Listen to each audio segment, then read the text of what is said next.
সর্বনাশ, পুরাই বিস্ফোরণ ঘটালো শাকিব খান। বরবাদ ও নির্মাতা মেহেদী হাসান হৃদয়। শাকিব খানের look, colour grading, set design ইতিহাস সৃষ্টি করবে যা মনে হলো। প্রচুর ভায়োলেন্স, ফাইটিং, রক্তের খেলা দেখাবে।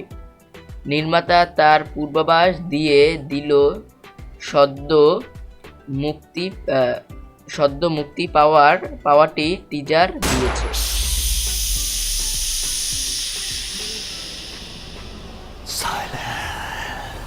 টিজারটি আপনাদের কাছে কেমন লাগলো তা নিচে থাকা কমেন্ট বক্সে জানাবেন এবং আমার কাছে এটি 10-এর ভিতরে 100। যদি এরকম এমন নিত্য নতুন আপডেট পাওয়ার ভিডিও চান তাহলে চ্যানেলটিকে অবশ্যই সাবস্ক্রাইব করুন এবং বেল বাটনটিকে বাজিয়ে রাখুন। আজকের মতো ছিল এই পর্যন্তই, দেখা হবে আবার নেক্সট ভিডিওতে। আলবিদা।